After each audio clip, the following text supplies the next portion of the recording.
Loving a survivor is not easy. Our healing journeys can be messy, filled with often out-of-nowhere triggers, responses, and flashbacks. We are much like an onion with many complicated layers. 17 years ago, I was self-liberated from sexual exploitation. Before then, I almost spent a decade of my life being sold in cities across Western Canada and the United States. In cities such as Edmonton, Fort McMurray, Saskatoon, Vancouver, Las Vegas, and New York City.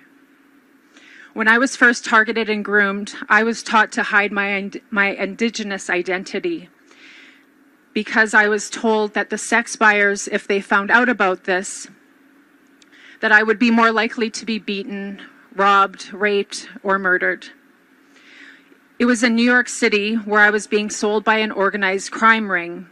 I had almost succumbed to the violence and exploitation until a good friend who knew what I had been involved in, but who was also involved in the illicit drug trade, bought me a one-way plane ticket back to Canada. Today I know that if I did not leave New York City when I did, that I would have died there, most likely becoming a Jane Doe, a murdered Indigenous woman with no one to come find or identify me. Because of my childhood and intergenerational trauma, I was hurt, insecure, and angry. I was disconnected from my family and my culture, and I did not know my worth. I was taught by my pimps and exploiters that all I had to offer were my looks and my body. It was just a few years ago that I thought I was not even worthy of wearing a ribbon skirt like the one I'm wearing today, because of what had happened to me. Today, however, I know that I am sacred, and I now know my true worth. Human trafficking for the purpose of sexual exploitation is organized crime.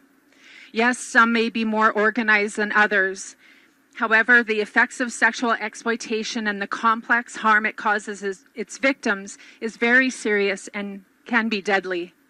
The groomers, the pimps, the profiteers, and the buyers must be held accountable for these harms. According to Alert's 2022-23 annual report, over a 12-month period, a trafficker was arrested every 12 days in this province. As long as the demand is high, there will be more and more victims. The time for talk on this issue is over. Let's take action together. Here are some ideas.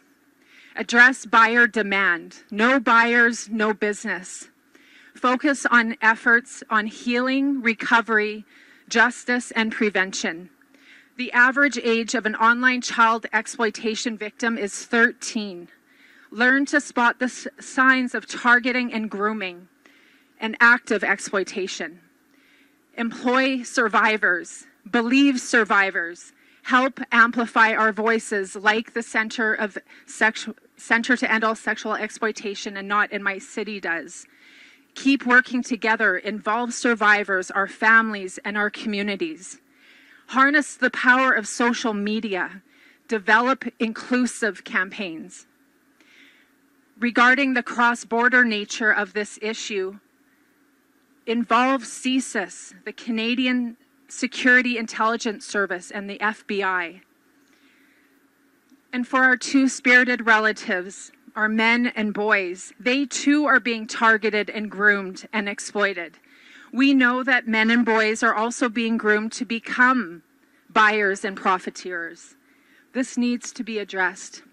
Again, I want to thank Elder Leonard again for your prayer and your blessing, and thank you for being here today. Hi, kananaskoomten.